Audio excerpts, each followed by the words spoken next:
All right, here we go. Here we go. Post game live. Tuesday night, Knicks. You can't win them all, man. Knicks go down in the D. 115, 108. It's cold in the D tonight. Win streak snapped at 3. Can't win them all, man. But let's hear what you guys have to say. Call us up, 657-383-1509. Let us know what you thought about the game. I know a lot of you want to talk about Frank. You want to talk about the return of Damian Dotson. You want to talk about Kevin Knox. You guys want to talk about Markelle Fultz. I've been hearing a lot about this Markelle Fultz trade, Knicks Nation. So we got a lot to do. Jay Ellis is back. Let's get into it right now. Knicks Fan TV. Y'all watching Knicks Fan TV. All right, bro.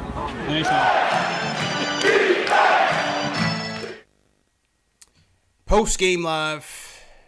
CP from the Knicks Fan TV. My man Jay Ellis from the Nick of Time show. If this is your first time on the channel and you're a diehard Knicks fan, smash that subscribe button below or hit that follow wherever you're watching us from. We do these every night after every game. This is a post-game live for the fans, by the fans, where we give you our takeaways and get your takeaways over the phone or through the YouTube chats, Facebook, Twitch, whatever, Twitter, wherever you guys are watching, man. Jay Ellis, how you doing, bro?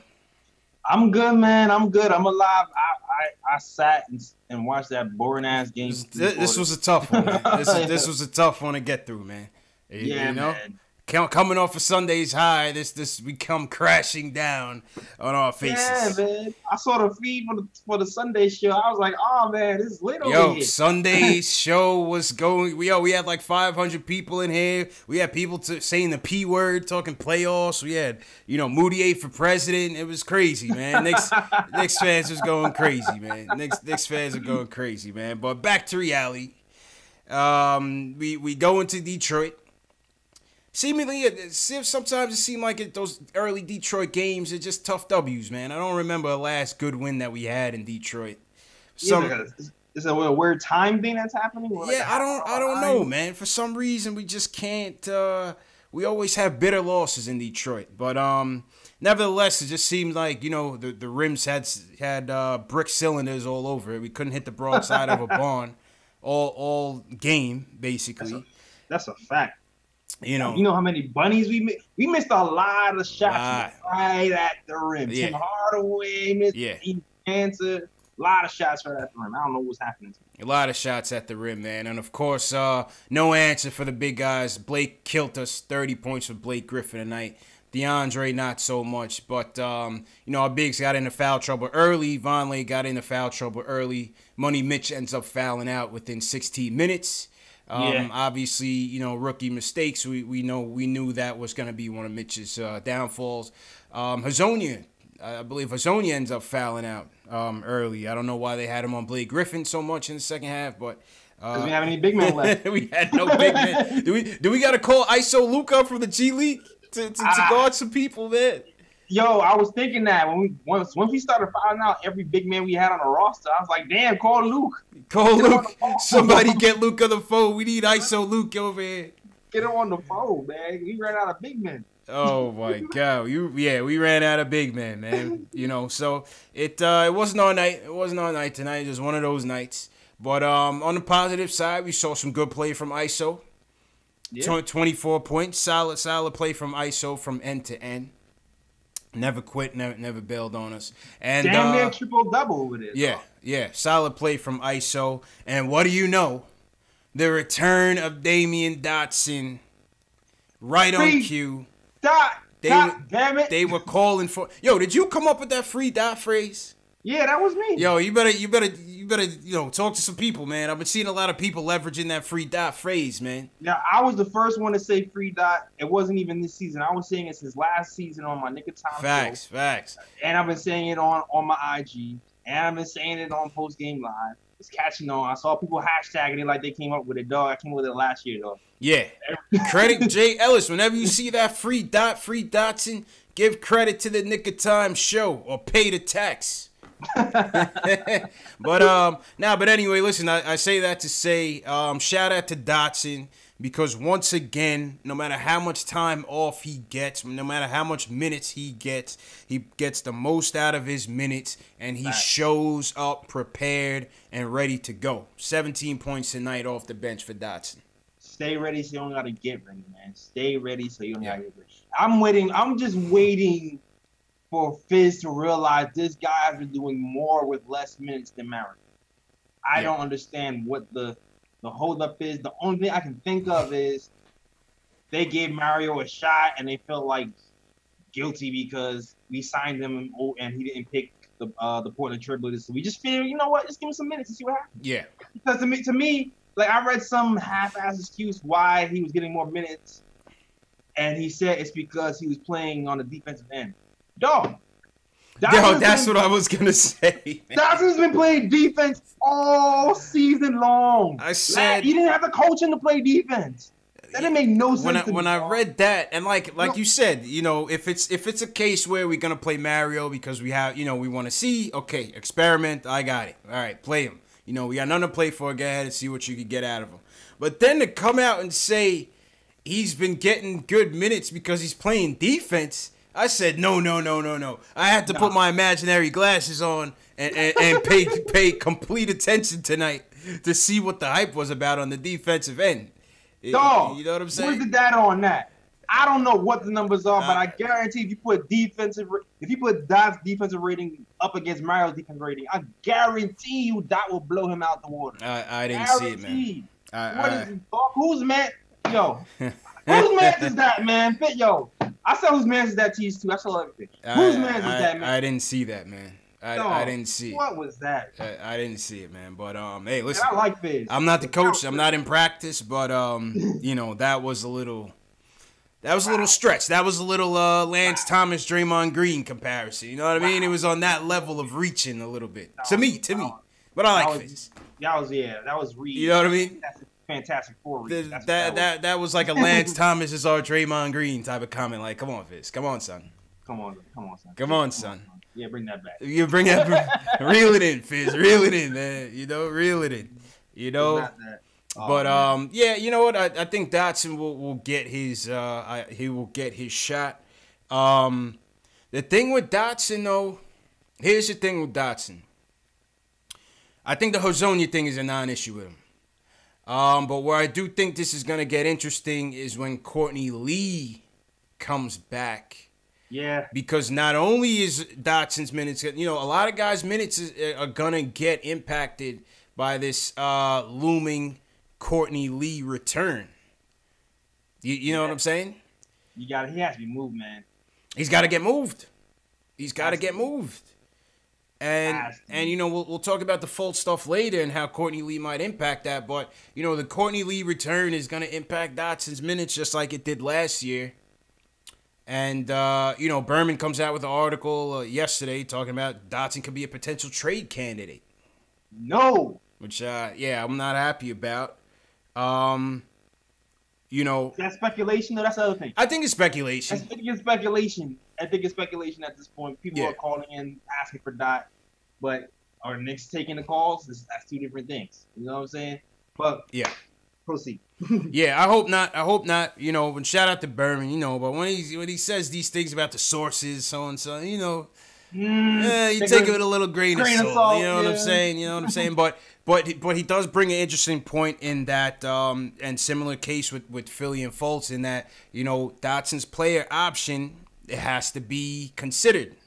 You know, and with us wanting to shed salary, you know, we may or may not pick that option up with Dotson. You know, that's a realistic concern, picking up his fourth year option. So that'd be a huge mistake, man. Yeah.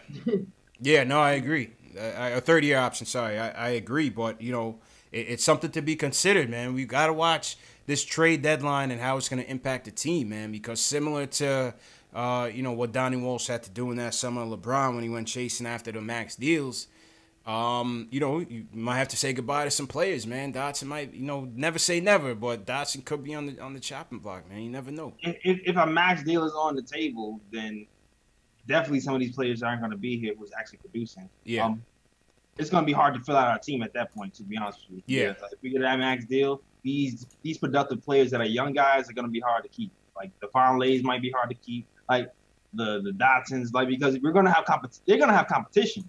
It's not gonna just be us. That's the thing. You know, these guys, as long as they're playing well, especially like a Von Lay, their markets are gonna be in demand. They're gonna be in demand. You know, and they might be plan C on our list, but to another team it might be a plan B. And while we sit around and wait for, you know, the KDs to come in for a meeting, or, you know, the Kawhis to maybe come in for a meeting, you know, some guys, we might lose some guys. That's just the nature of the beast.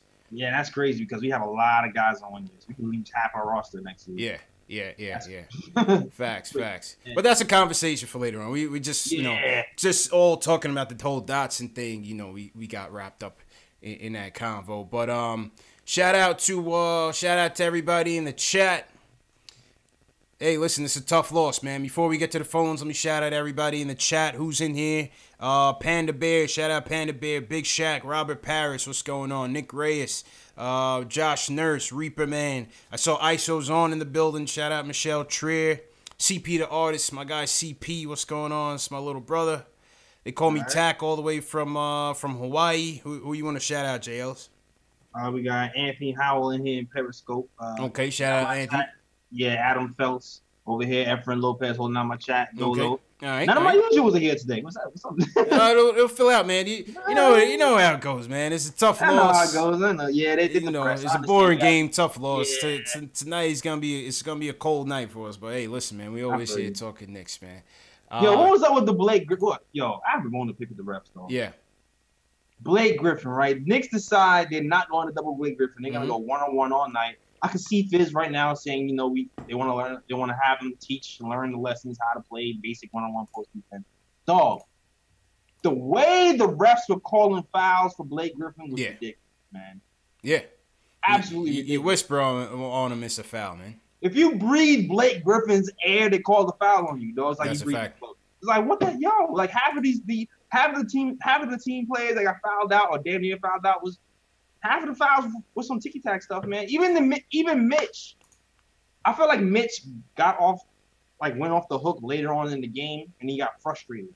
Those early Mitch fouls, I don't feel like those were really fouls. Later in the game, yes. But those early Mitch fouls, with the exception of maybe one on Blake, was like some bulldog. I didn't understand what the hell was that. The Mario fouls, too. Like, there was a bunch of really questionable calls. Yeah, the calls are highly questionable, man. Highly questionable. You know, Mitch. I feel like Mitch continues to get those ticky tacks. You know, those rookie fouls. You know what I'm saying? The rookie tax. Yeah, the rookie tax. The rookie tax. You know, they taxing him, man. They taxing him. But you know, points in the paint. They doubled us up in points in the paint, 58-38.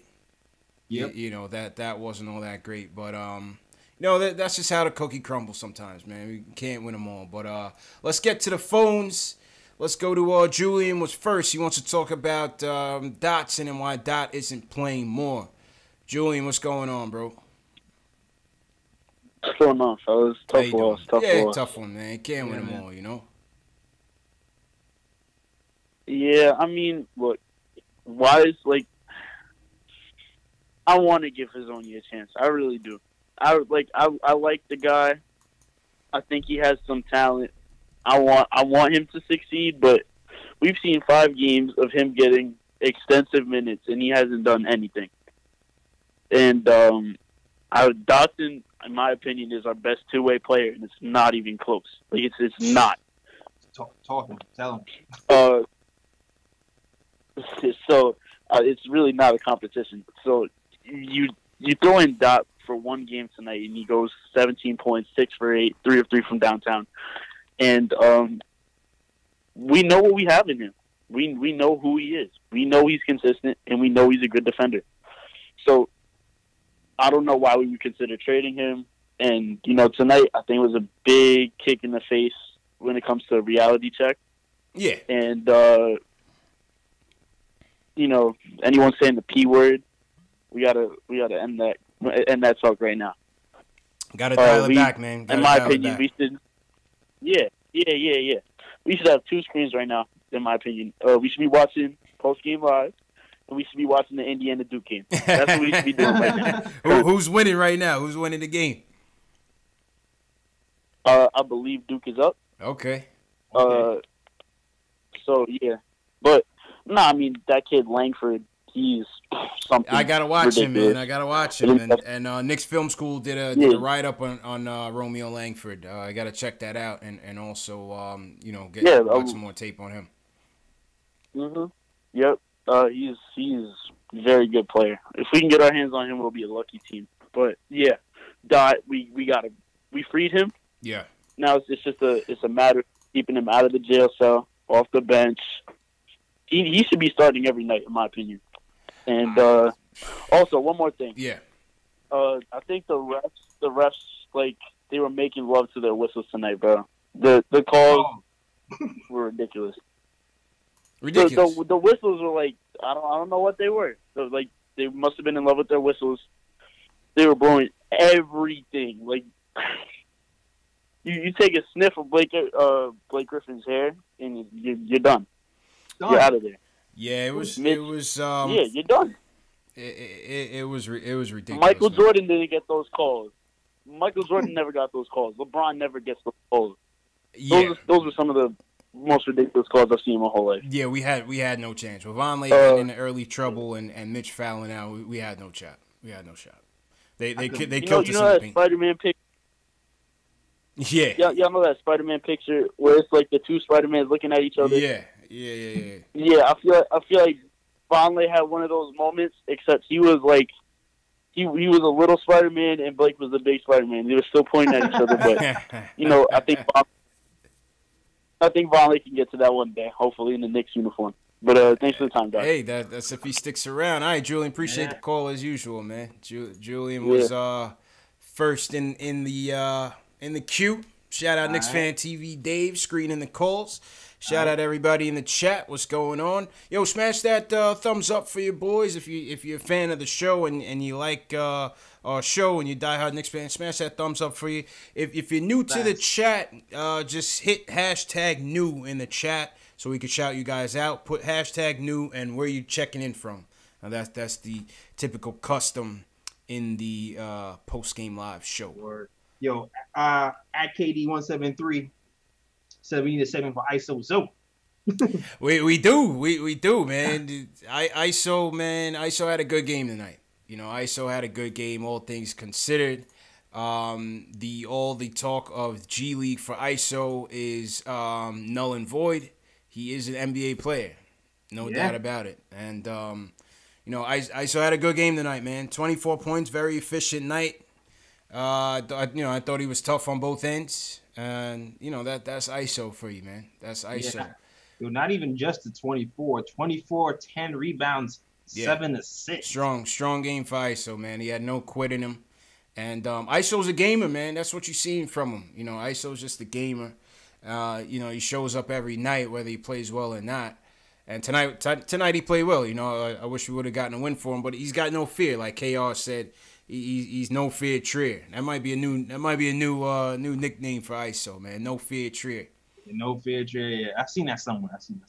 But yeah, definitely no fear, man. He almost kind of pulled a little bit of offset if it wasn't for the refs. He might have got something there. I don't know. Him and Dot kind of was 1-2 punching him for a little. Him and Dot were going 1-2, man. Him and Dot were going 1-2. So shout out to ISO. CP the artist says he's a ball hog. I mean, CP, what more you want, man? Nobody else had it going. If Timmy doesn't have it going, we're doomed. You know what I'm saying? So, look, we survived a few of these games with Timmy not even playing that well, dog. To be honest with you, Timmy hasn't been playing that well since Portland, dog. Like Timmy dropped 30 in Portland, and then he's been like, he dropped 22 tonight on like 9 of 20 something shooting. He wasn't shooting that well. And then, another game before that, he had like some timely buckets to help us win, but he hasn't had like a really good game since Portland. Yeah, but no, I agree. It's been other Knicks. It's been ISO. It's been Trey. It's been Vonleh. It's been Moutier. It's been those guys stepping it up for the last few games. Hell yeah. All right, let's go back to the phones. Land Ray from El Paso. He wants to talk about the game and if this is a tank season or not. Land Ray, what's going on, man? What's up, CPJ Ellis? How y'all doing, man? How you doing, bro? We good. Yeah, man. Listen, it's a good game tonight. I mean, shots weren't. Yeah, it wasn't a good game for like, me, can't man. win them This all, was a right? terrible game, man. Ray, terrible game, man. Don't look at the score. Well, the score wasn't indicative of our play tonight. We couldn't hit the broadside of a barn, man. Right. Well, I mean, I just thought like, a lot of shots didn't go in, but we had that 3-game winning streak, man. I knew we were going to lose tonight, but I guess I want to ask you guys because I started hearing playoffs, and like I tell anytime I start having hope in this team, man, I'm like, are we really playing for the playoffs? Or are we having a development tank like you guys always say? That's the first question. Second question is, I'm still not sold on like our point guard core, man. Like we only had 16 assists the whole game today. I mean, Tree is the only one with 7 assists. We got to do something there, man. And I don't know. Like I'm still like I'm not sold on Moutier. I mean, I know he's had a good string of games and stuff, but I need to see some consistency. Frank looks like he's just not interested. I don't know what's going on. What are you guys thinking? And then my last question would be, I don't really know how this whole lottery thing works. And do you think we're playing just for a high lottery pick, or what exactly do you think the team's doing? Yeah. All right, it's like a 5 point. Yeah. He took it at 5 points. JL, he took it at 5 points. Well, I mean, I think overall, JL is he wants to know what direction overall. I think his statement is what direction is this team going in. And I would say, first off, you can't get wrapped up in 3-game winning streaks. It's an 82-game season, Ray. Like it's a marathon, man. You know what I'm saying? Right. So you can't get wrapped up when they win 3 games in a row. It's not indicative of what they're gonna do in the future. It's an up and down season. It's gonna be an up and down season, filled with more losses than wins, in my opinion. You know what I mean?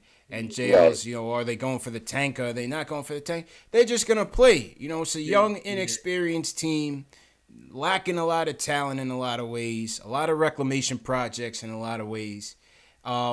And so I don't think they're intentionally tanking, but they're gonna play and try to develop these young players and see where they end up. What's your take, JL's? Yes. The reason why I asked that question though is because I really feel like that team is a 7 or 8 seed team if they really put their heart to it. I really honestly think so. I'm not. And go ahead, JL's. Go ahead. Here's what I say. I'm not. I'm holding judgment. I'm not saying we're not going to be a 7 to 8 seed. I know. I'm not saying we're going to be a tank seed. I'm just holding judgment. I've seen some improvement over the last 3 games. I've seen even in this game, it seems like there's a lot of more control. There's a lot more deliberate offensive being run. Even though we don't even have a lot of offensive plays being run, I still feel like it seems like we're turning a corner a little bit on how we're playing the game and how we're attacking the offense. Now, I wish we passed the ball a lot more, like you said. Yeah. But I'm going to hold judgment if we can still keep up with these top teams going forward and keep those same habits that we've been lastly, just to wrap up then, I know. Just to wrap up, the reason why I keep asking that, always looking about the direction, is because sometimes I feel like, are we going to San Antonio route like 99, 2000, or 98, 99, where they tank the whole season to get Duncan? Is that what we're trying to do? Or, like, it's just kind of hard. And then, you start reading, like, they're trying to trade Dotson. It's like your feelings are going to get hurt. You don't even want to get attached to some players because they might not even be there at the end of the year. Well, they didn't say they were trying to trade Dotson. The headline said teams were calling to try to get Dotson. Right. There's a big difference. Okay. Yeah. All right. So we don't know if they're trading Dotson or not. And for all intents and purposes, I still believe this. Like TP said, this is a development tank right now. We're playing all the young guys first, and I think that's why my theory is Courtney Lee wasn't even injured in my theory. I feel like they just wanted to play the young guys more. Yeah. And he's in the way of that. Right. Yeah, it was an interesting injury with Courtney Lee, but yeah, nevertheless, he's on his way back. But the thing that Larry was saying with the players, I mean, listen, that's just the nature of the business, man. You can't get sentimental with this thing because some of these guys might be gone by the deadline. Some of these guys might be gone by the end of the season. You know, it just is what it is. We got a roster of 13 men right now. And that's just what it is. You know, Some guys are going to be here, JLs, and some guys are not. And with our future goals in mind, you know, that's just what it is. We trying to shed salary cap as well. Exactly. You know what I mean? Shed salary cap. We don't want the long contract. You can't say that 5 times fast. Shed salary. Shed salary cap. Shed. Yo, JL's people in the chat filling the hat, man. People in the chat filling the hat, bro. Oh, yeah. Of course we could. Yo, if you want to get the hat, you know where to go. Best merch in the business, the Nick of Time Show /catalog, link in my description. This is a Nick of Time original, copy fitted. There's also Porzingis hoodies as well. If you want a Porzingis hoodie, just link in my description, the Nick of Time Show.com /catalog for your Porzingis fitted. Yes, sir. Yes, sir. Oh, actually, it's a snapback. Oh, it's a snapback. What color is that? Black? What color is that? It's black and white. Okay. You got any other colors or just black and white right now? Right now it's black and white, but I'm gonna do like I'm gonna do some other colors too, probably like a black and orange. The place didn't really have the blue I wanted for the blue and orange. I got you. You know what I'm saying? So I have to keep looking for that. But right now I had the black and white, and it's probably gonna be a black and orange coming soon. So it's all about the aesthetics, JL. It's all about the aesthetics, man. Yeah, man. Yeah. You know what I'm saying? Shout out everybody in the chat. Avery Hodge, new from the BX. What's going on, Avery? Who else we got? What other new people in here? We got Reaper Man says draft RJ Barrett. Okay. All right. Who else in here? Above the Rim, what's going on? Ari Rada, what's going on? They call me Texas. No tank for Tat. What's going on, Tank? We got a super chat in the building. Carlos Lisboa. Salute, Carlos. Appreciate the love. He says I think ISO is our starting point guard. A lot of his play looks like Harden in his rookie season. Keep that. Yeah, man. I mean yes. Bro. You both I mean, yeah. I don't see ISO as the point guard yet, but listen, I don't think a lot of people saw James Harden as that either. You know, not to compare the two at this stage of their careers, but you never know. You know, once Harden linked up with D'Antoni, JLs, he's having an MVP year, MVP career. Yeah, that's true. I mean, it's really he's a passer. He's just not a willing passer. Yeah. Once he gets that will part going, then maybe he can be a point guard. Yeah. We've seen 7 assists from him tonight, which is pretty damn good. He goes long games without those though. So, but you know what? None of the other point guards on our team is passing really either. So. Right. Exactly. So I mean, he might fit right in. Exactly. And for those of you in the chat, my guy Alex Collins, salute my guy Alex Collins all the way from Ireland. He's passing around a link for questions. If you guys have questions, sometimes we can't see them because the chat is moving so fast. So if you have specific questions for us, Alex Collins has submitted a link. Fill out the link, and I could see it on my end. I could read off some questions, and me and JLs can answer them. JLCP, the artist, says... who gets cut for ISO when the 45 days are up? And I think the 45 days are up next week. So it's doomsday for somebody. December 5th is the date to look out for. That is the date when we have to make a decision. Right now, you're hoping for a Courtney Lee trade. Yeah. That's what you're hoping for. But if that doesn't happen, it might be a Luke Cornett. But really, what it really needs to be is probably a Ron Baker, to be honest. That's what I say, man. It needs to be, but he makes $4 million, so you're not sure if that's going to be the decision. The only reason you would say Cornett is because he's worth $1 million.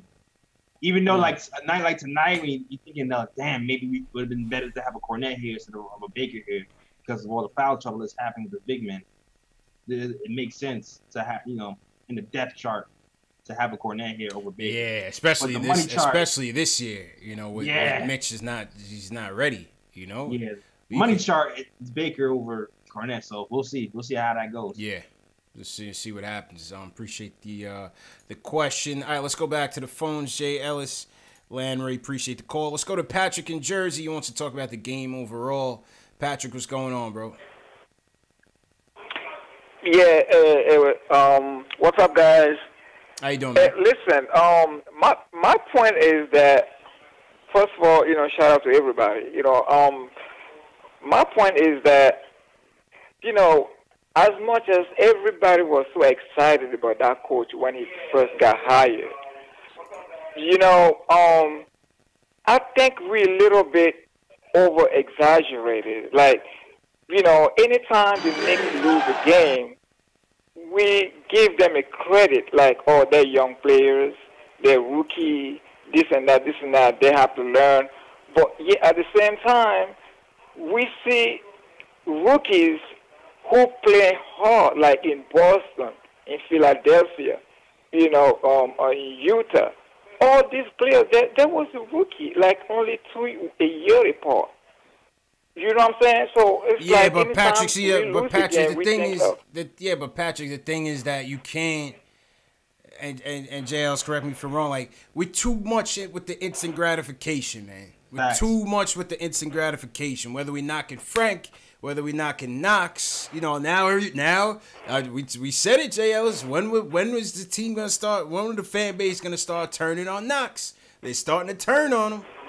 We know our fan base, dog. It's starting to turn on him. We know our fan base, dog. We said it was gonna turn on Fizz and Knox in the summer. Yeah. We said it in the summer. You know what I mean? Well, Patrick, the whole point is this, Patrick, is like, you can't expect every rookie to play like Donovan Mitchell. And Patrick, just do me a favor, turn down the TV. Patrick got us on the TV while he's on the phone. So, you got to turn it down because it's an echo. It's down. I appreciate it. The point is, you can't expect every rookie to be Donovan Mitchell right away. You can't expect every rookie to play like Jason Tatum right away. We too much with the instant gratification. It's not just with basketball. It's with all sports. It's with society in general. We want everything now. We want Knicks post-game live now. But we need time to set up. It's just like that, Jay Ellis. You know what I'm saying? Let them set up. We got to set up. Let the players set up. I'm not saying that we need production 100% right away. I'm not saying that. Yeah. But I'm saying that it's like, we lose a game today, a game that we should have won. Well, but it's like, if we all know how Blake Griffin is, there's no reason to just go one-on-one with Blake Griffin. It can't happen. Yeah. You know what I'm saying? I mean, as much as you accept experienced coach, he's not a rookie coach. Yeah. He's an experienced coach. Okay. You're going to have a rookie player on Blake Griffin. Then he got fouled out. Then who else we have? Yeah. Like, come on, guys. It's like the fact is there. We play hard to lose. We don't play hard to win.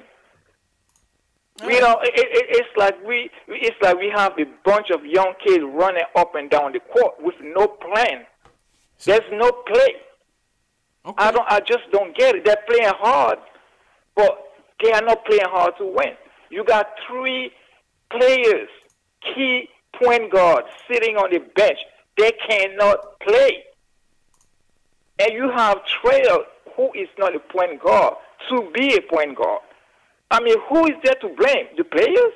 I just don't get it.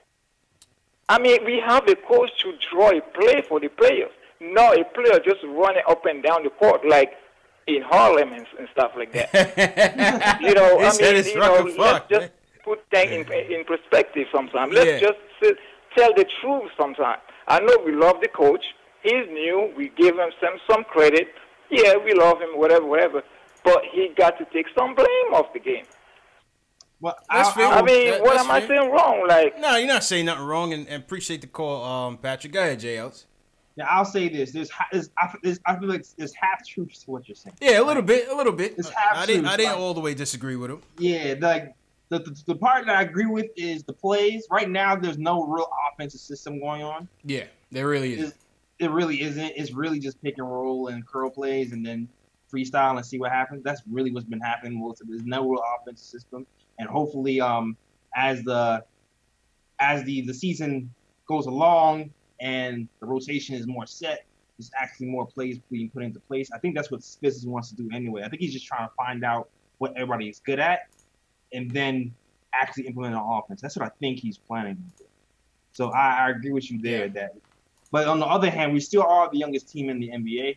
You know what I mean? So we still have to be patient.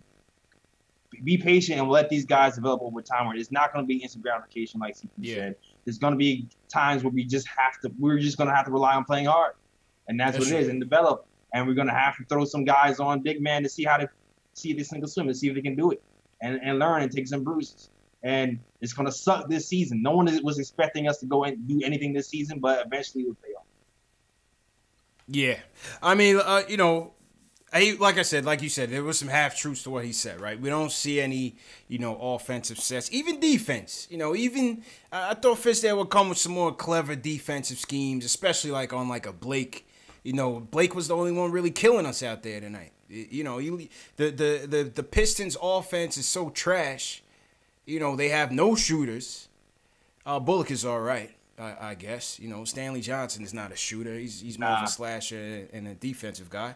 Throw some doubles at Blake. Let him, Yeah. I don't know. I figured at least that, maybe offensively, like he said in the beginning of the year, he wants to figure out who's who and what's what, keep things simple, and then progress at, speed things up as we go along. But I don't see much offensive sets or much defensive schemes really happening right now. So you disagree with the no doubling thing? You think that's a Fizz tactic? Learn how to play post defense. He claims it's his way of teaching guys, but like I said, Fizz was supposed to be a defensive minded coach. I would have expected to see some more creativity on defense, at the very least. I feel you. There's a lot of guys on the scene that need some help on defensive, man. Yeah. There's a lot of guys on the scene. Well, not even a lot. You know what? For the most part, I'll take that back. For the most part, there's some guys who try, and there's still some who needs a little bit of help. Hopefully, Fizz will help him. Yeah. All right, that was Patrick. Shout out to everybody in the chat. What's going on, everybody in the chat? Smash that thumbs up for your boys. Subscribe to the channel if you guys haven't subscribed, man. The chat was tight at Knicks Fan TV, Dave, for letting him through. I thought Patrick had some good points, man. I had some, man. He had some good points. Blaming the rookies. I can't knock Knox just yet, man. Man. I'll admit he does look lost. I'll admit Frank's offense sucks right now. I'll say that, but I'm not gonna call either one of them a bust or just trash them all the way. You just gotta listen, man. You see what Fizz is doing with Moutier. I know Moutier had a bad game today, but for the last week and a half, Moutier seemed like he's turning quarter. Let's see what he does with these guys. Moutier has been in the league a little bit longer than these guys. These guys have been in the league 1 year, right? 1.5 years. Facts. Let them develop, man. Let them mess up. Carl Guru X's Fizz was too high after his Memphis triumph. Yeah, it seemed like they was drinking champagne from Memphis to Detroit, man. They just didn't have it tonight. Yeah. Ari Rada says Frank needs to go trade him while teams still have hope in him. I mean, you guys got to value defense at some point, man. Sometimes we got to value defense, JLs. I mean, Frank, like I said, his offense is non-existent, but defensively, you got to like what he can bring to the table. Dude, he shut that during that winning streak, especially. He was shutting dudes down, man. Yeah, Frank's defense, but he plays well on defense. You got to give it to him. You just got to get more comfortable offense. Mm-hmm. And Fizz threw him in here as the lead guard in the fourth quarter. He looked a little tight. A little tight. He was terrible. A little bit tight. He was like, "Whoa, I haven't played point guard in 2 weeks, and now you want me to throw me in at point guard with the game on the line and with 5 minutes left?" He was like, "What the hell?" Hey, he was terrible, man. Shout out Flacco in the chat. Yeah, man, and we got Philly tomorrow, so the road trip continues. All right, let's go to Matt in Florida. Matt wants to talk about the game. He wants to talk about the loss and the defense. Matt, what's going on, man? How you feeling? Hey, thanks, guys. Appreciate the call. Second time I spoke to you guys the other night. Second time. Matt called in Sunday night, JL. His first time on the line. Yeah, so, welcome back, man. Right. What's up, y'all? What's up? Hey, man, I just want to start off my remarks with the defense tonight. This was a game of phases. Tisdale has got to learn how to substitute at the right times. I mean, they were up 15-7. 15-7. And then he started substituting in, and then the lead evaporated, and before you knew it, the Knicks were shooting 29% at the end of the first quarter, and they were down, 7, 8 points at that point. That's a big problem with Tisdale. He does not know how to utilize substitutions at the right time. That's something I've been chomping at the bit, even with my friends in New York, talking about for a long time. I've played basketball most of my life, both high school and almost college. And I can tell you, a good coach will learn which substitutions work at the right moments, as well as timeout. The Knicks, when they got down 8 or 9 points, Tisdale should have been calling timeout.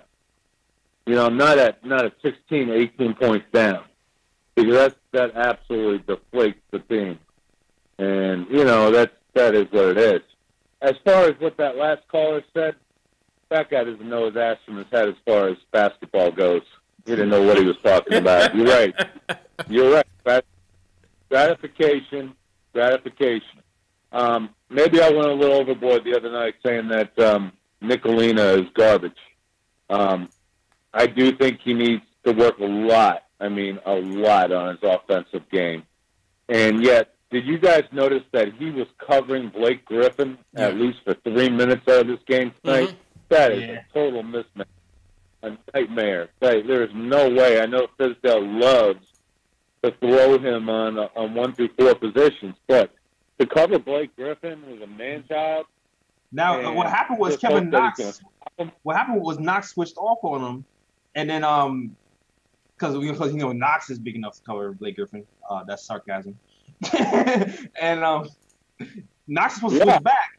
Knox is supposed to switch back, and he was like, "Now back." Yeah, he didn't want that Blake Griffin smoke. Exactly. He didn't want that Blake Griffin smoke. No. And then there were times too. We were just talking about defensive schemes, right? So he is known as a defensive coach. So what the hell? How do you let Blake Griffin go down the lane uncontested for a layup? I can't count on my hand how many times that happened tonight. No Knicks, just sit around looking at him. No rotations, no stepping in there to take a charge. Nothing tonight. I felt like this was a game the Knicks could have had. No matter what. Yep. They could have contested to win this game. As far as the cuts, I have no doubts. Alonzo Trier belongs in the Knicks. Yep. That guy can straight up ball. I mean, he's a great defender. He's gritty. It seems like he has his hand in almost every play he's involved in. We keep Damian Dotson. That kid, I was high on him, even though he's Phil Jackson's selection in the second round. I always thought that kid could play. Same. Panther, I can't go back to it. They shouldn't have had him on the bench for 1 minute tonight. If there was one guy that could have kept this game closer with his moves and his scoring, was Cantor, even on the pick and rolls. They had a hard time covering him down low, even when Trier ran the pick and roll to perfection to get him cutting to the basket. There may be nobody better on the team as far as big man goes that rolls to the basket than Enes Kanter. He still had 16 points and 14 rebounds, a monster night. Even despite having to deal with Griffin and Drummond. Let's not get away from those two guys. Those two guys were the stiffest test that the Knicks have faced. Yeah, in terms of front court, absolutely. Spot. Yeah, absolutely. Oh my God, they're both monster rebounders. Both those guys, 20-20 almost every night. And Griffin, I mean, he's got handles. He can shoot threes. I mean, he's a man-child, men amongst men, kids. So the Knicks really had no answer for him. Yeah, man. They could have defended him better. They could have doubled him up, kept the ball out of his hands. Let's be honest. This Knicks team needs to learn how to play defense. True indeed. And And Matt, appreciate the call. My bad, man. We got a lot of calls coming in, but yeah, I think that's a a little thing on Fizdale, JL is a little bit is on the players. We don't have a lot of players on this team just don't have the defensive acumen to play it well. But also I feel like Fizz could get a little bit more creative there, man. I feel like he could have. You know what I'm saying? Especially when we're lacking in terms of depth, from a defensive standpoint. I feel that's a fair assessment. I still don't know what he's thinking. I don't know if he's really trying to teach the kids or if he's really trying to get the defense right. But I do agree that the timeout calling and the rotations is still a little bit weird. Still a little iffy. I mean, I'm gonna give him. He said 25 games or something. I think he said 25 games for having more solidified. So we rolling close to that 25 game mark when he's supposed to know and get it together. So we'll see what happens when it happens. If the rotations become a little bit a little bit better. Yeah. And the substitution patterns. You know what? The substitution pattern is still like Matt said, still a little bit weird. Still a little bit off. It's why me in the chat said not giving the Detroit coach enough credit. Good. That's a good comment. Dwayne Casey coming off Coach of the Year. Their defense. Give credit. There's another team on the other side of the ball. They played excellent defense on us tonight, almost like that Memphis game. Put the pressure on us right from the beginning, and that's what keeps them in games. The offense is not particularly Showtime Lakers, but their defense keeps them in the game, and with the bigs like DeAndre and Blake, points in the paint, they get easy buckets. They get easy buckets. The defense leads the offense a lot. So yeah, man, definitely shout out. It's not me for sure. Yo, dudes in the chat said Matt from Florida sounded like Wally Serbiak. Man. Was that why? Was that? Yeah, Wally's that you? And when I read that, I was like listening more keenly. I'm like, yo, is this Wally Serbiak on a burner phone right now? He does, I mean, anytime he sounds like that was a pretty good call too. Yeah. Yeah. He did kind of sound like Wally's World, man. It did sound like he was in Wally's World. Wally Serbiak just called us up, man. Shout out. Pretty sure Allen might have been right next to him. So. It might have been, man. Might have been. Shout out to everybody in the chat. What's going on? Christian Grogan, what's going on? We got some super chats in here. Shout out to Panda Bear. Forgot where you said you were from. Where you from, Panda Bear? But appreciate that. Panda Bear says, I really appreciate what y'all are doing for us Knicks fans. I actually look forward to watching y'all post-game over MSG post-game. Hey, appreciate it, man. Appreciate it. Not knocking what those guys do, but we just do what we do. Just me and Jay Ellis talking Knicks. I feel like there's more authenticity when it's a fan-based show. You get the truth. And and then we get to say what we want. We don't get to sugarcoat anything. We don't have to sugarcoat anything. As long as we keep it respectful, I think it makes for a good show. That's a fact, yo. And shout out to Boo. Is that Bo? I guess Bo. Bo Woodard on Facebook. Shout out Bo. Carlos, what's going on? Marcano, yep, on Facebook as well. And Randy Trevor Lewis on Facebook. Okay. Panda Bear also says, what do you guys think of the young lineup Fizz put out there? He says, Jay Ellis, where can I get your merch? Merch is in the description, man. Merch is if you go to my YouTube page and you click my description, it's in every description of every video I put up. Yeah. Nick of Time Show? Yep. Or you just go to the nickoftimeshow.com. nickoftimeshow.com. Yeah, you go to the store. It'll be in the catalog section. Or you just go to nickoftimeshow.com/catalog. Yeah, man. Or you just go to my YouTube and click in that little box, get in the description, buy some merch. You good money. Absolutely, man. All right, let's go back to the phones before we go into a little bit of play ratings. Justin from Brooklyn wants to talk about what tonight's game means. And he wants to talk about Dotson. Justin, what does tonight's game mean for you, bro? Yo, fellas, Jay Ellis, CP, what's going on? What's going on, man? How you feeling? Feeling good, man. Yo, just wanted to say very quickly, tonight is hilarious. You got some funny callers on the line tonight, bro. It's good, man. It's good. People mix it up. We get a variety of callers. Everybody with different opinions. All opinions welcome. All opinions welcome, Absolutely. But tonight's game, man, just another game in the rebuilding process. I feel like it was another good comeback, even though we didn't pull out the W. We fighting now, so I feel like more W's is going to come, man. Basically on that, you feel me? Yeah. Lesson is this is growing pains, man. You can't expect the other team to lay down for you. You got to go out and fight. You know, Detroit is it's a well coached team. They got the coach of the year. You know, like somebody in the chat just said. So, you know, I mean, and honestly though, we missed a lot of shots though. Yeah, we missed a lot of makeable shots. We missed a lot of makeable shots, man. A lot of in and out shots. Yeah, when Trey and Timmy is not hitting, that Michigan backcourt not going, we struggle. Yeah. Yeah, man. And then it seemed like Moutier was able to pick up the slack for them when they wasn't hitting, and he was off too. So he was off too. Right. Only guy gone was Trier the whole night and Cancer. Yeah. And Dotson. And Dotson. Dotson, yeah. How can I forget Dotson? Yeah. But J. Ellis CP, let's talk about a better topic. Let's talk about that guy, Damian Dotson, right quick. That's it. That's it. Free Dot. God Free damn Dot. It. Free Yo, Dot, bro, man. I'm listening to Fizdale. Fellas, I'm listening to Fizdale talk about Mario. He likes Mario for his size, point blank, like, period. Dotson is a efficient two-way NBA player, fellas. There's no reason why Mario, who's a soccer player, is getting more burned than Dotson, who is 17 points, 6 for 8. Talk to me, fellas.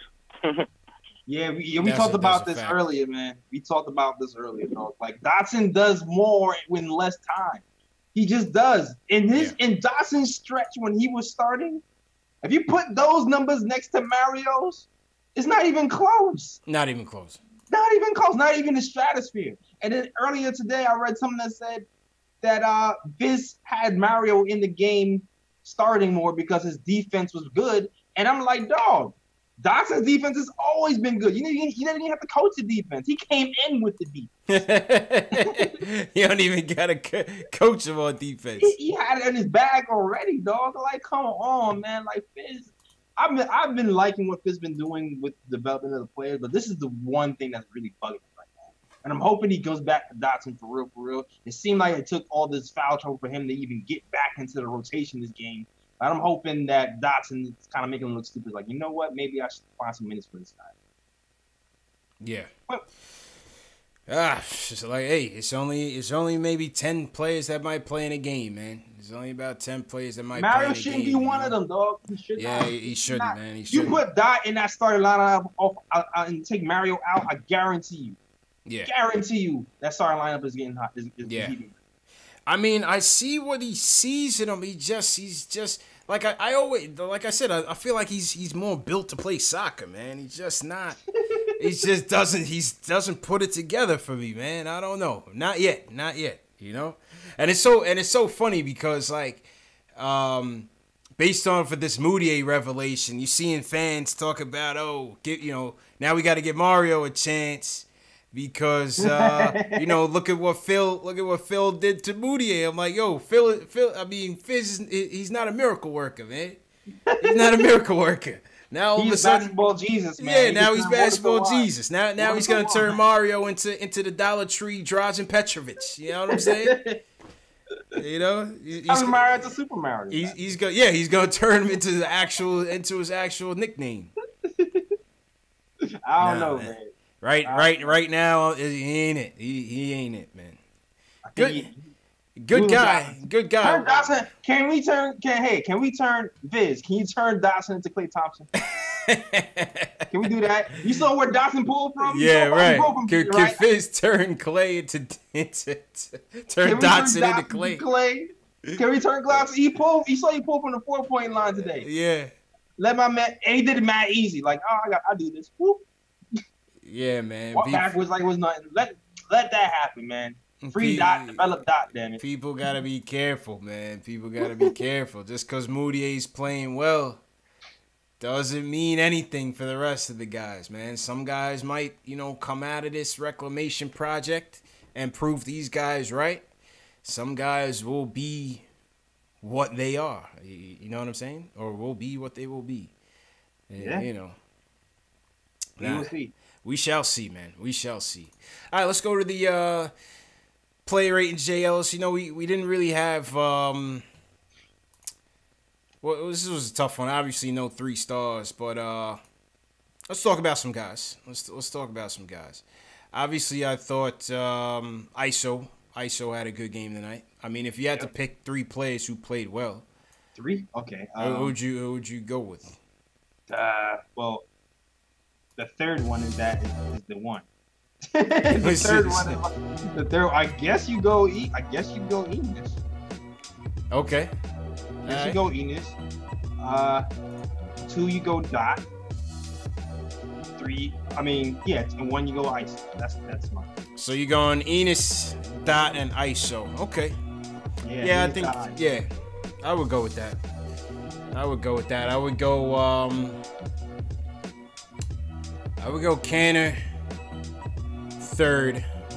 Yep. 16 and 10, double tonight, 50% from the field. You know, obviously his defense wasn't that great, but 36 minutes. He did his typical Canner thing. Mm-hmm. You know what I'm saying? The return of Dot, 17 points, 6 of 8 shooting, 3 of 3 from the 3-point line. Like I said, microwave. You know, Dot comes in, he's ready to go at all times. You know what I'm saying? And that's something that we can certainly be proud of. And then number 1 definitely goes to ISO. 24 points, 10 rebounds, 3 dimes short of a triple-double. I mean, CP, you said he's a ball hog. I mean, come on, man. He was doing his thing out there tonight, man. 7 assists tonight. 7 dimes. 7-11 from the floor. 9 and 10, 12 from the 12 free throw attempts. All the ball hogs had like high assist nights one night. Yeah. Like Trey had 11 one night. ISO had 7. So, I mean, I don't know. Yeah, that's a good game. Listen, ISO had a good game, man. You know what I'm saying? Yeah. ISO had a good game. So what's your ratings for what would you give Canada tonight? I get Canada tonight though. Yeah. Oh man. I guess I give him a 7. I'll give him a 6. I'll give him a 6. We didn't win. We didn't look good. I'll give him a 6. I'll give him a 6. Alright. What about Dotson? Dotson, I would give a 7. I give Dotson a 7 tonight. Actually, I'm giving Dotson an 8. 23 minutes, 23 minutes for Dotson, man. That was good numbers, man. 23 minutes, 17 points, 1 steal, 1 rebound. No, I give Dot a 7.5. I'm giving that a 7.5. And he didn't play. Yeah, because I felt like it's just so. It's not his fault he didn't get the. It's just so hard to not play and then come in and just drop bombs like that. Yeah. Out of nowhere. So I'm teetering at 8, 7.5. I'll say 7.5. Only because I'm giving True the higher. Go ahead. Yeah, I'm gonna give him a 7. ISO, I give ISO an 8. Yeah. I think that's a solid 8 performance right there. Almost had the triple-double. We didn't win. Yeah. But ISO never quit. I think ISO was an 8 performance for sure. That's a fact. You know what I'm saying? Yeah. Good stuff, man. Damn near triple-double almost brought the team back to win down 7. Made them sweat a little bit for a second. Yeah. True indeed, man. True indeed. ISO gets the 8. What do you guys think in the chat, man? Who are your top 3? Wasn't really much to choose from tonight. Well, what were your player ratings for ISO, Canner, and Dotson? Leave a comment in the chat, and let's take a look, man. Let's take a look. So something we should have gave Dot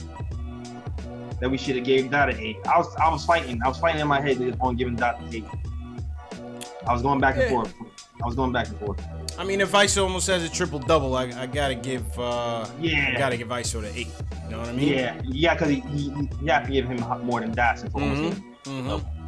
It's just it's the circumstances of Dotson's score made me think about giving him an 8. Yeah. It's like the true. Just coming out rusty and performing either way.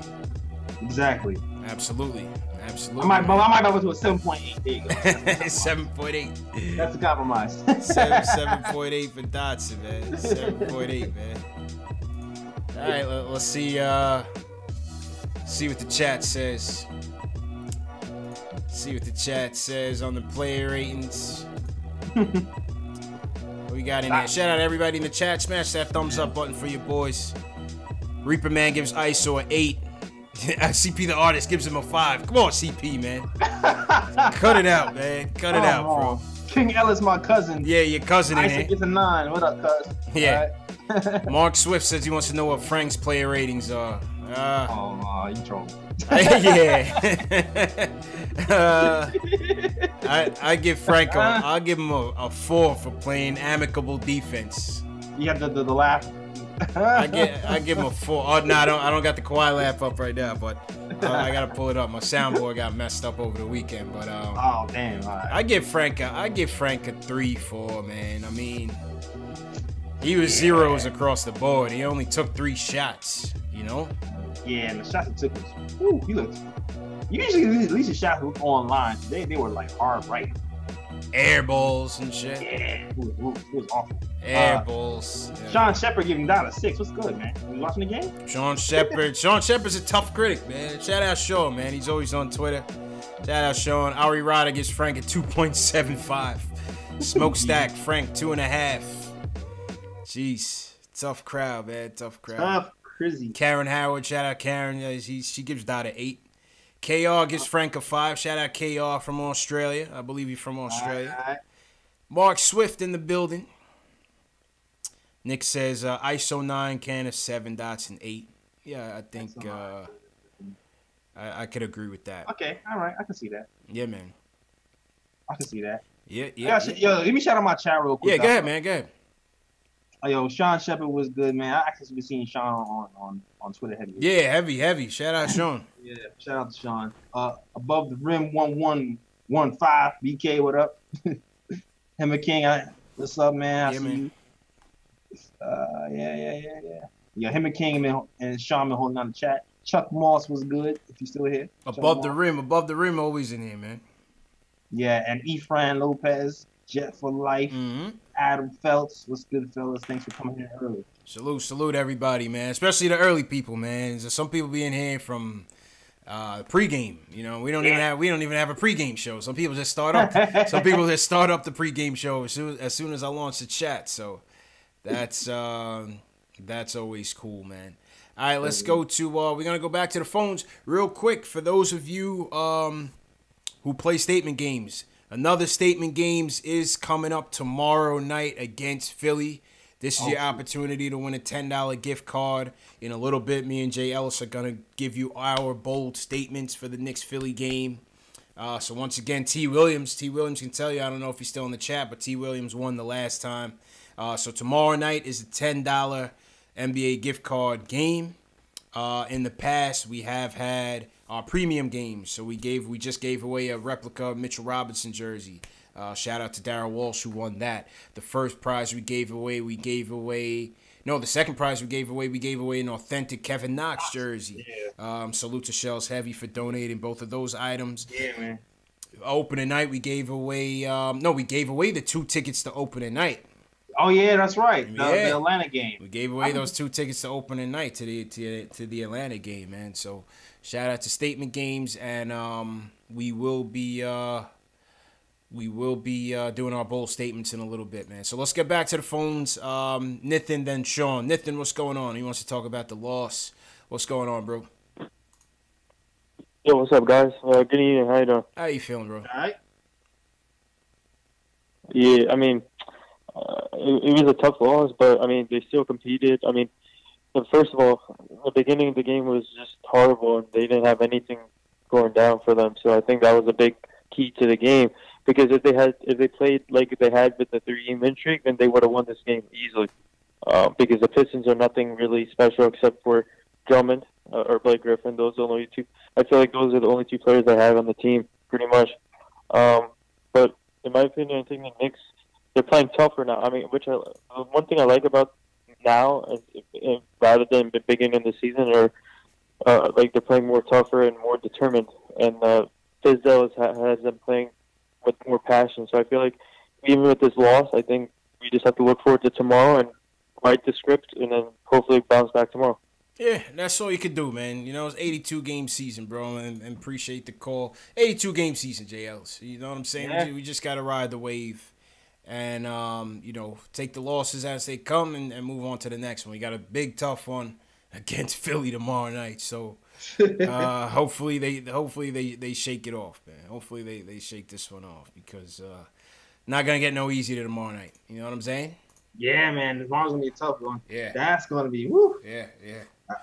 On a back-to-back too. That's man. ouch. Then Don Day, what's going on? Keith Sinclair, shout out Keith Sinclair. He says Zion and Barrett got 20 points each. JL's people saying we should do a pregame show too, man. Dog, man. Listen. The stars ain't aligned for us to do that, right? Dog, you understand. Sometimes at work, I be running in at 7:30. Yeah. No food yet. Yeah, facts, man. I Somewhere down the road, man, you know, if we ever get the ability to do this full time, then of course we'll do a post game halftime. Maybe we should do a watch along though, Jay Ellis. Maybe one day we'll do a watch along and do a whole thing from a pregame, watch the game, you know, comment on the game as the game is going on, and then do the post game. Maybe we do that. I can see that. You know what I mean? Like once a month. Yeah. Only issue is the timing of the feeds. You know what I'm saying? You might be a couple seconds ahead. I might be a couple seconds ahead on a game, depending on the channel. You know, if you're watching on cable, you're watching on League Pass, watching on bootleg. You know. Yeah. We'll figure it out. Yeah, we'll figure it out. We'll figure it out, man. But definitely don't got time for a pregame right now consistently, man. That's a fact. We start figuring out the adult category, then we definitely do that. Yeah. Factuals. All right, let's go to Sean. Sean wants to talk about Cornette and Knox. Let's Sean, go. What up, man? Let's I'm go. waiting for this one. That's right, fellas. What's up? What up, man? What's going on? Chilling. How you feeling? Man, that was me. That was me on Twitter, man. I'm feeling good, man. Let me get the Knox thing out the way. I'm 50 years old. I've been watching the Knicks since Otis Birdsong. Okay, Ken the Animal Bannister. So if anybody got patience, it's me. Oh yeah. When I look at Knox, you know, when I look at Knox, I'm patient with him, but you guys got to understand why people are impatient with him. Because I mean, sometimes he looks flat awful. And you both are right when you talk about instant gratification, and you know we got that problem, you know, globally. But I do understand why people are getting, you know, starting to catcall and howl at Knox because he does look terrible. Yeah, he looks lost sometimes, man. I can't lie. He looks lost. The whole thing about the energy, the whole comment about the energy thing, kind of scared me a little bit. You know, it seems like he has a lot of pressure on him from playing here, from summer league. His pop seems like a tough dude. Yeah. You know, it seems like he's got a lot of pressure on him to perform. Yeah, man, and we, you know, 19 years old. If we can't be patient with a 19-year-old, you know, who can you be patient with? So I'm fine. I'm okay with him. But I'm getting back to Cornette. Y'all starting to see things my way from that tweet I sent to you with Mitch always in foul trouble. Always in foul trouble. Who would you rather see come and actually play some semblance of center and protect the rim and block shots and pull his guy out beyond the 3-point line? Because Cantor, God bless him, we all know he's no rim protector, and I would rather see Cornette and the young guys that are actually going to be on the team or can be on the team. Cantor's gone. A number of these guys are gone next year. So that leads me to what I wanted to talk about overall in terms of wins and losses. I'm listening to Knicks fans. They're mad. You know, they want the W, and then they want the first pick of the draft. You can't have both. Yeah, you can't have both. Can't have it both ways, man. You can't have it both ways, man. You got to take your lumps. No, man. So I'm with you, CP. When you talk about, you know, if it's crunch time and we in the game as a Knicks fan, yeah, I want him to win. But big picture, I would love to see him play well every night. Yeah. And lose. Yeah. I hate to say that. I'd love to see him play well every night, see the young guys develop and lose and get that lottery pick. You got KP coming back and maybe a max free agent. I'm looking at things big picture. Big picture. Yeah. Is there talking about cancer and all this other stuff? Oh, hold up, Sean. Go ahead, Jails. Is there any fear that KP looks at this team and goes, "Man, you want me to sign what?" Nah, I don't think so. I don't think that there's any fear. Now, I think he can see. I think he sees what's out there and sees what's developing. I think he wants to stay. I think he has a good reason to stay, actually. But you know, I just listen to Knicks fans, and it's like y'all are ranting and raving about Cantor. Cantor's not going to be here. I want to see the kids develop that are actually going to be here. So, is Cornette going to be here? Talking about Cantor, who knows?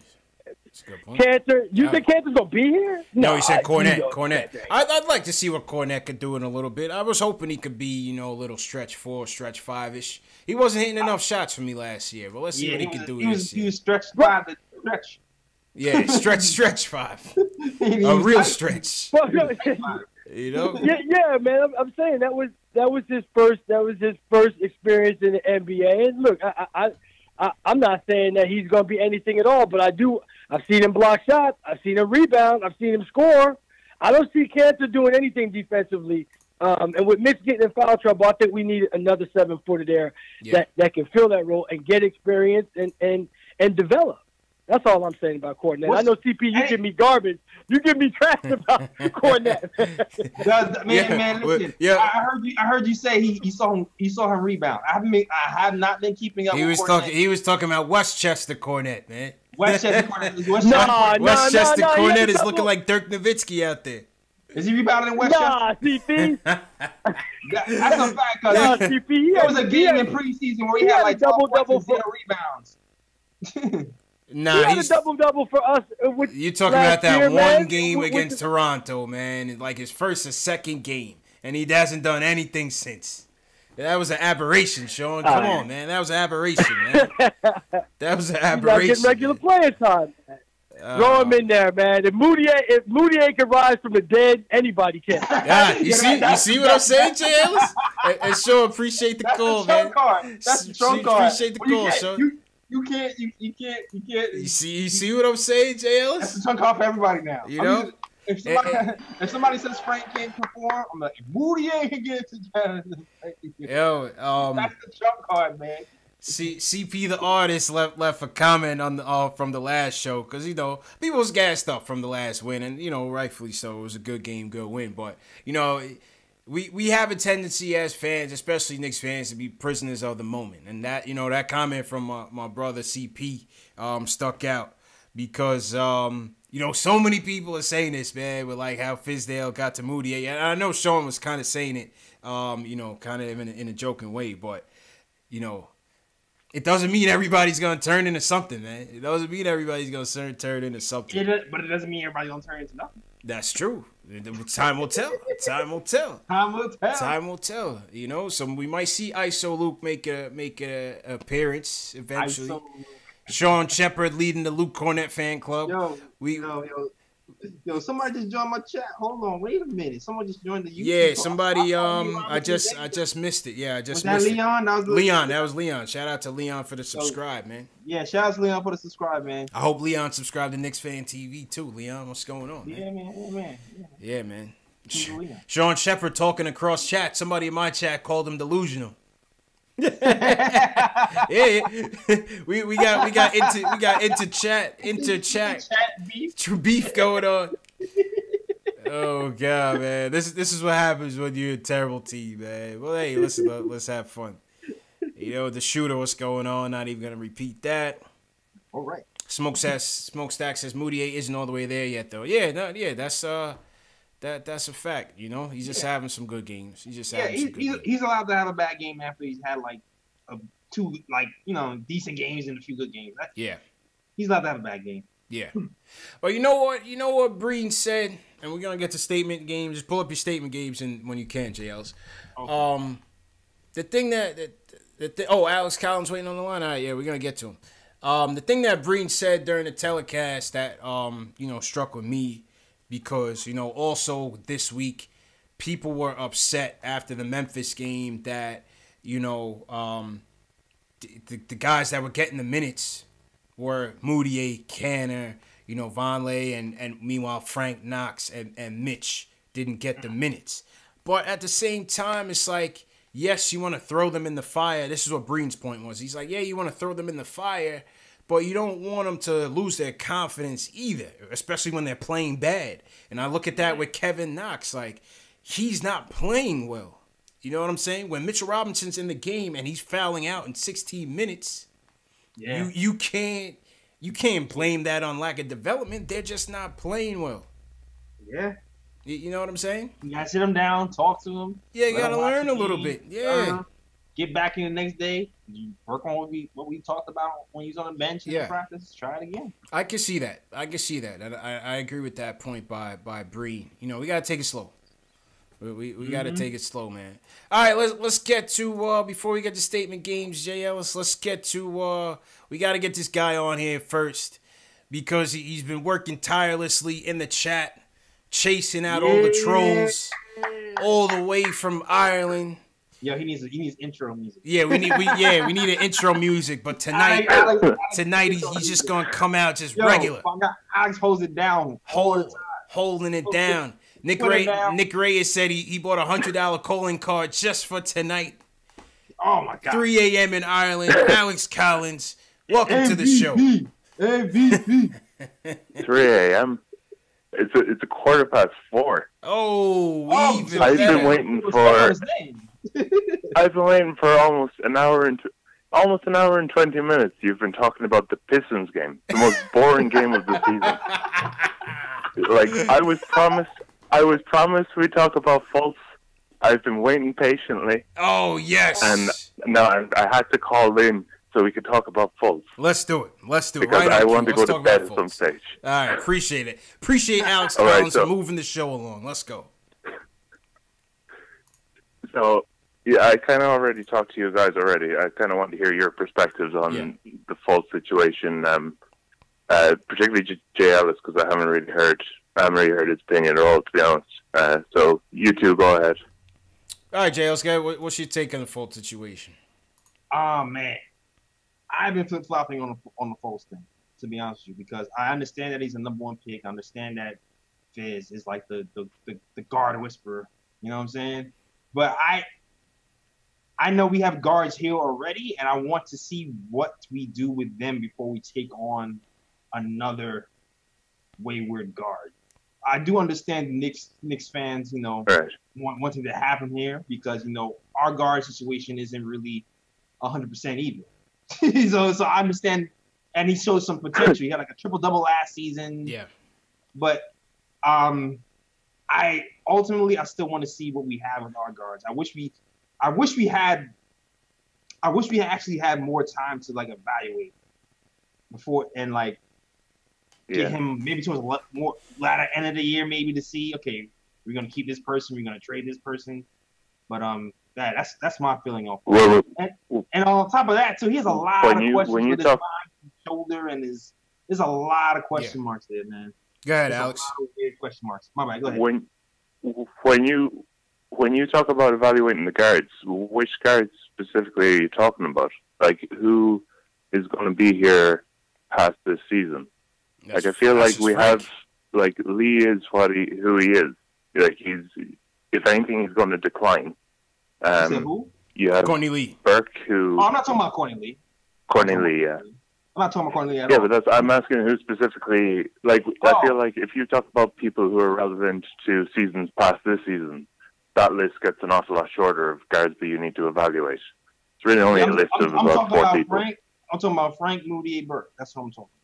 I'm talking about those 3 guys. Frank, Moody, and Burke. Frank, like he showed promise. Even Burke, I'd kind of be like... Huh? Go ahead. Even Burke, I'd be kind of questioning if he kind of just is what he is now at this stage. Like, he's 26, I think. He's kind of like he has improved. Don't get me wrong. I'm not a person. I feel like I come across a bit like a hater of Trey Burke. I'm really not. Nah. Like I just feel like he's limited. Yeah. He works his ass off, and I applaud him for that. It's just he's small. He can't defend, and he's a bit tunnel vision. Yeah. He's got sticky hands. I think for me, when I first saw this come out, at first my first reaction on Twitter, many people saw, was if we could get Lee out of here, which has been the toughest thing to do for the last 2 years, and I would do it. But at the flip side, but then I'm reading this Bleacher Report article, and this dude Fultz is due to make $9 million next year. And then if you pick up his player option, he's due to make 12 in the year after that. So, the issue with us is Yeah. Well, you're taking on a like a prospect that you're hoping turns into something. It's too big. And you're basically just creating like $3 million in cap space, which isn't a whole lot. Like we need to clear a lot more than that if we want to sign him back. Yeah. Free agents. So. It's I too don't much think of a gamble, man. He's got some people in the league are saying that the shoulder thing is not physical, it's a mental thing. And if it's a mental thing, there's no way that we need to take this on. It's too much of a gamble. I don't get the kid was just the number 1 pick last year. He can't be in the. We like Knicks fans. We savage our own guys. Like you hear people in the calling in and in the chat talking about Knox, who's like 19, barely 19. He turned 19, I think it was only like 2 weeks before the season started. He turned 19. The second youngest player in the NBA. And people are already talking about he's a bum. We need to trade him. Yeah, that's that instant gratification, man. It's crazy. It's crazy. But see, this kid is different. And then this kid is different, man, because it's like this thing could be a physical thing. Did you see how he was doing the foul shot, JL? He was doing it like it was a hot potato, bro. It was crazy. But the thing, you know what it is too, man? Like he was a baller in college, man. Yeah, but we did like a draft episode, and he was a unanimous number 1. It was like a no-brainer. He was supposed to be the no-brainer. And then I don't know what happened. There was rumors that he had like a motorcycle. Yeah, that's what people were telling me on the gram, that it was a motorcycle accident that messed him up. And it's so unclear. It's so unclear what's going on with this guy. So I mean, there's the money issue. There's the time issue. We gotta put our eggs in some basket at some point. Facts. You can't develop every point guard ever and expect everybody to develop properly because people need minutes to develop. Yeah, now. My opinion on the whole thing is I don't think it's feasible that we get both. I just don't see how we could work out a trade that both benefits us and benefits Philly. We're talking about Courtney Lee, who I really do love Courtney Lee, but he's literally not played this season with this injury, shadow injury, whatever it is. He's 33. He's a pretty good defender. He's not brilliant. He shoots foul shots historically well, but he never gets to the line. He only has 1 or 2 attempts per game, I think. He's a pretty good 3-point shooter, but I just don't see the value. Like you said, we've been trying to trade him for 2 years. And still can't do it. I'm sure that they were kind of still can't do it. Yeah, the expiring contract is worth a lot more than Courtney Lee's contract right now. Just having the cap space in 2019, this big free agent bonanza that's coming, it's more valuable. On my show, I said I think I like Will. I said on my show, I talked about it on my show. I said straight for Wilson Chandler and cut him. That's what I thought. Oh yeah. But what I think is probably Fultz. He should I think he's destined to go to the Suns or the Cavs or the Magic. Yeah. One of those teams. They probably have these even the likes of I'm just throwing out a name, but a Nikola Vucevic or something from the Magic, if they know he's leaving. Yeah, right. Right. Why don't you just pick up a flyer on Fultz? Because you have DJ Augustine. You're not going forward with DJ Augustine. Much better offers. So I could just much better offers. Yeah, there's so much better offers on other teams. So I think he'll probably end up in Phoenix. They'll probably move him for Josh Jackson and Trevor Ariza. And they'll probably send someone with Fultz. That's a big. That's crazy. That's a big trade. Jackson putting up numbers. That's crazy. He can go out to the middle of the middle of the desert and rehab out and hide from the world outside for a while. Get his head clear. No, I don't think so, Jay. I don't think so. I was about to say, okay. Yeah, I don't really think there's anything hot right now. Off the top of my head. But seriously though, if you had a choice, who like if you go into the playoffs, who would you rather? Would you rather Courtney Lee or would you rather Trevor Ariza? Oh, Trevor Ariza. Trevor Ariza is shooting, I think. Trevor Ariza is shooting like 45%. He's about 35% from three, which is league average. He's played all 17 of the Suns games, and I think he's scoring 10 points a game, whereas Courtney Lee hasn't bounced the ball in months. Yeah. Imagine Elton Brand, the GM of the Sixers, and they ask him, what did you bring back for this number one pick who was a bust just last year? Oh, I got y'all a 33-year-old Courtney Lee. Yo, they run him out of Philly, man. Philly's not that. You can't play around like that in Philly, man. People don't think like Elton Brand needs to save face in this because it's going to look really bad if it's been less than 18 months since they drafted him. Yeah. Like he needs to save face. He can't get nothing back in return. And Lee is pretty much nothing at the moment. That's they need to get back a pick. No, he's not. Yeah, but they I think they want to move on from Josh Jackson, but they have Mikal Bridges there, so I think that's potentially feasible. But that's just me spitballing. But I just don't see it happening with the Knicks, and you wouldn't want that for Fultz because it's the worst place he could come is to New York. There's no way, man. With the media and the place, man. Fans and like MSG is the mecca. Players come and they bring their A game. Like you're going to have like Russell Westbrook come into the Garden and wanting to put on a show, and then you're asking Fultz to guard. That's not going to do any good. He needs to go someplace small. Like I send him to Sacramento, but they're like a dumpster fire. Send him somewhere that's like Fox is balling. Sacramento's balling right now. Send him. Yeah, but I just wanted to move on from the Pistons game because man, good stuff, man. And it was stuff, boring. We're gonna get into statement games. I wanted to move on to the full Make sure stuff. you play statement games tonight too, man. Don't forget. Oh yeah, I will. I won't forget. Don't worry. Man. But appreciate the call. I appreciate the call, man. I'll talk to you guys soon. Yes, sir. All right. Yeah, take care. All right. Bye. Guy Alex Collins finally made his debut. JL, we were waiting on him. Was trying to get him a calling card. He came to New York. Didn't even call us up. Yeah, you know what I mean? I saw on Twitter. I just heard rumblings that he was in the city. Yeah, man. Somebody told somebody else. Somebody else told me. Yeah, man. Nah, man. Imagine that in the press conference. Elton Brand, what'd you bring us back from Markelle Fultz? Shit. I got you Courtney Lee.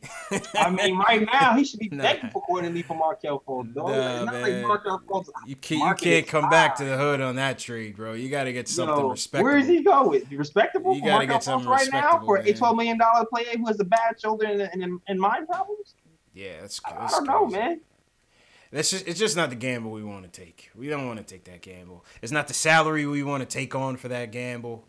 We can't afford it, man. We can't afford it. We need to be penny pinching. We're trying to get under the get the salary cap proper. We can't take on a kid that might be owed $12 million in 2 years. And if I didn't even know it was $12 million, though. It goes up to right now. Right now it's $8 million. But his third-year option, it's the same thing with Dotson. His third-year option, not the money-wise, but the decision that has to be made to either trade him or what. The third-year option is at $12 million. Yeah. He's the number one pick. Yeah, damn. Yeah, that's definitely no damn. Yeah, that's $12 million for him. $12 million for him, maybe? Nah, dog. We can't. We a team like us, we can't. We need short things. We need short things, man. We need short things. We can't afford to take that gamble, man. We can't afford it. $12 million, dog. That's $12 million, bro. All right, let's go to the statement games and then wrap up. JLs, are you in there? Yeah, I'm in there. I'm looking around. Shout out to anybody who's still left after this loss. Shout out to you. You're a diehard fan of Knicks Post Game Live. Congratulations. Smash that thumbs up button. Subscribe to the channel. You know, we gotta consider, JL, as the people that are here right now, an hour and a half into the show, Knicks lose. These are good people, JLs. These are good people. These are all my people. These are good people. These are good people, man. Y'all fan. Yeah, Shepard, y'all fan. Monte Russell, y'all fan. All y'all. Yeah, man. For real, man. Appreciate you guys, man. 4 a.m. in Ireland, fam. 4 a.m. 4 a.m. man. Shout out to Alex, man. Alex, you still jet lagged? Oh, we just faded to black. Alex, you still jet lagged, man? Gotta be. All right, JLs, let's go to the statement games. Okay. The games for the statements. $10 gift card on the line for this one. Let me log into my account real quick. Shout out to everybody watching on YouTube, Facebook, Twitch, Twitter, Periscope. Shout out to everybody watching on KnicksFilmSchool.com, postingandtoasting.com. Definitely appreciate the support. This is Knicks Post Game Live once again. Be sure to follow us and subscribe to the channels.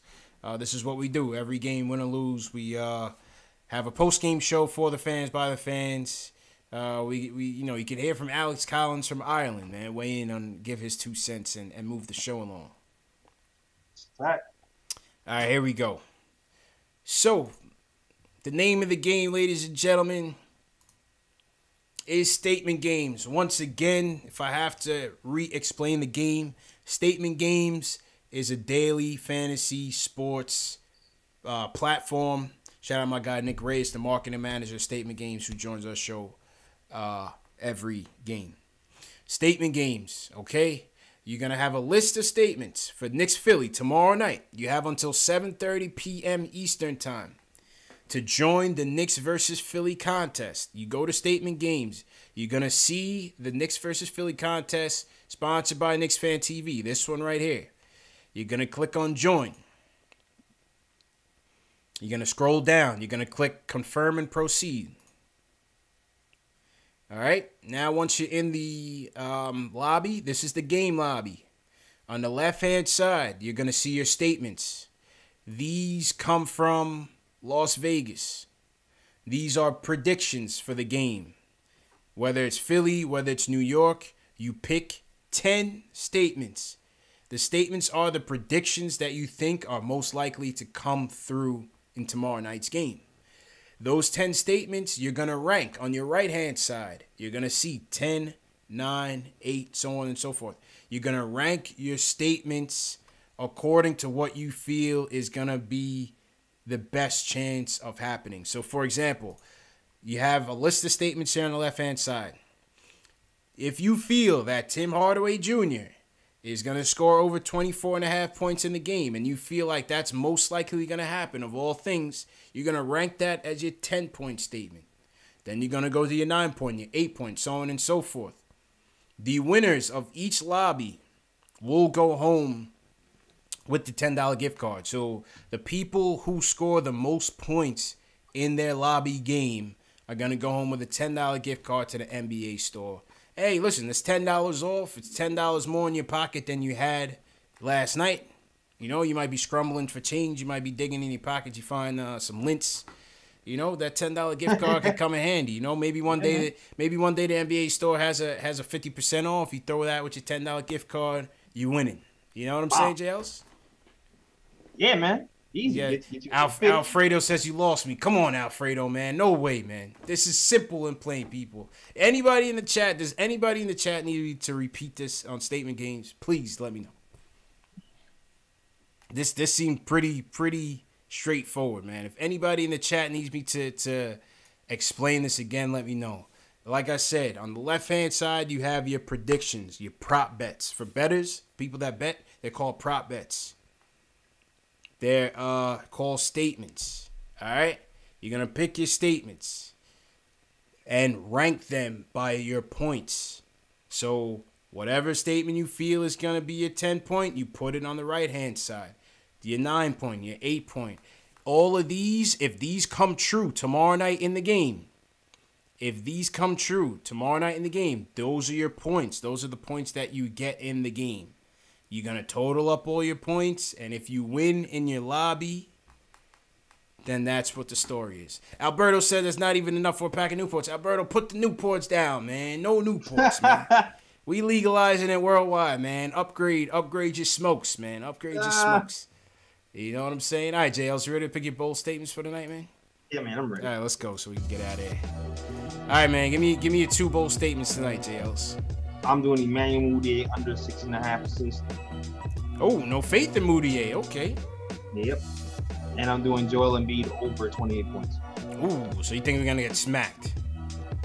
I mean, who's holding Joel Embiid? Yeah. What? Every time there's a big unicorn dude on the other side of the court, we get handled. Yeah. We got cancer helping, I guess. I guess, man. Yeah, I mean, give me Ben Simmons over 9.5 assists, because I don't see who's gonna come out the gates guarding him. Who's guarding him? Mario Hezonja? Who guarding Ben Simmons? Mudiay? Mood. Yeah, give me Ben Simmons over 9.5 assists. All right. And yeah, I'll take Embiid over 12.5 rebounds. Okay. I'll take Embiid over 12.5 rebounds. Those are my 2 bold statements, man. That's a safe bet too. You know what I mean? Yeah. Yeah. I'll take those. So those are 2 bold statements. And yeah, man, that's statement game. So once again, for those of you who want a chance to win, you have until 7:30 p.m. Eastern tomorrow night to play the game, and that's for a $10 NBA store gift card. Eventually, we're gonna get back to the premium games. I got a couple premium items behind me that we're gonna give away as well, man. We'll give away as well. One thing importantly. Let me go back to the screen. Make sure that when you guys are finished, that you click save. Must click save right here. Have to click the save button.